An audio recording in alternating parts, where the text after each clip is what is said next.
Good afternoon. Welcome to Jim Munley's World of Weather. You clicked on to the long-range weather forecast discussion for November 2nd to the 14th. Here we are at November 2nd. This is what we're forecasting. We have our strong ridge here remaining, and we have a trough here over the eastern U.S.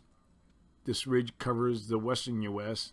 So we go to the end of the period, the 6th. The trough tries to lift out. I think that'll be temporary for now, and we have above normal heights across the west, the southern U.S., and along the east coast. But overall, we're expecting temperatures to be below normal. Areas from the northern Rockies to the Great Lakes will experience precipitation. You can see here we have snow, and then the next system comes down, periods of snow and rain across the Great Lakes region. So you're looking at the GFS, the European, and then we also have another system will track to the northern tiers with the trailing front calling another area of precipitation. So we have a series of weather systems that are right here. Oops.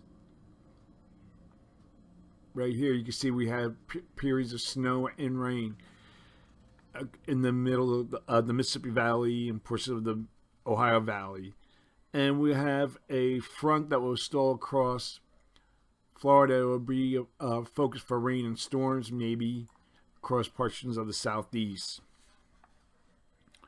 Okay, November 5th to the 9th. A ridge remains over western North America and a trough across eastern North America. You see right here.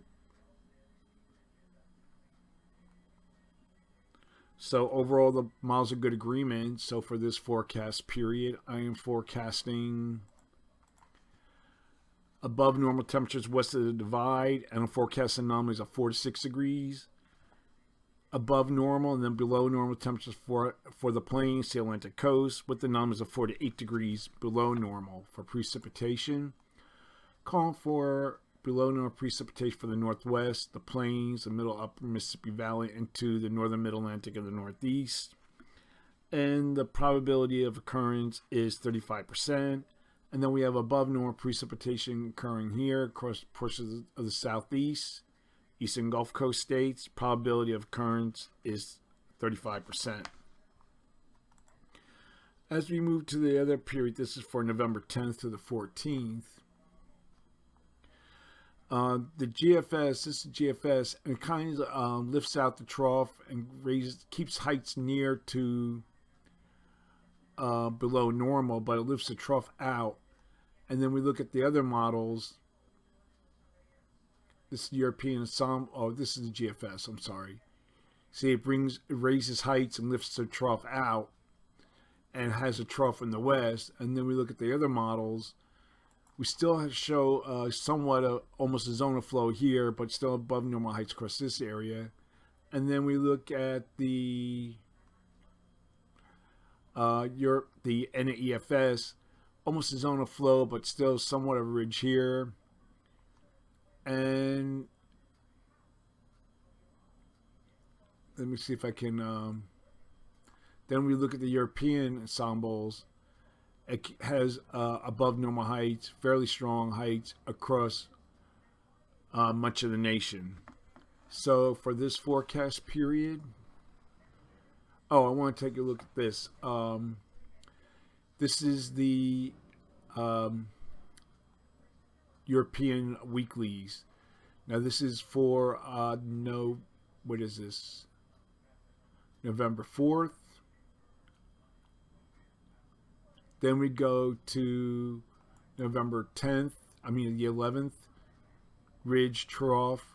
And then we go to the end here. This is the 18th, above normal heights here, across much of the nation, kind of goes along with the European ensembles.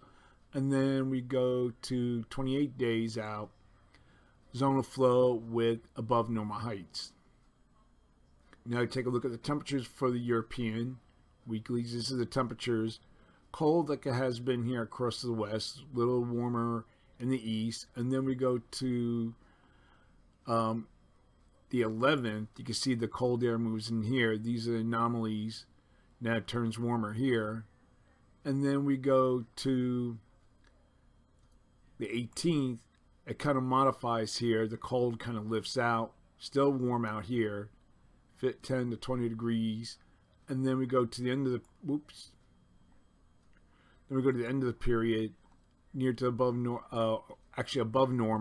across much of the nation. Okay, that's the long range weather forecast discussion for November 2nd to the 14th. Thanks for coming to Jim Munley's World of Weather, and have a good day.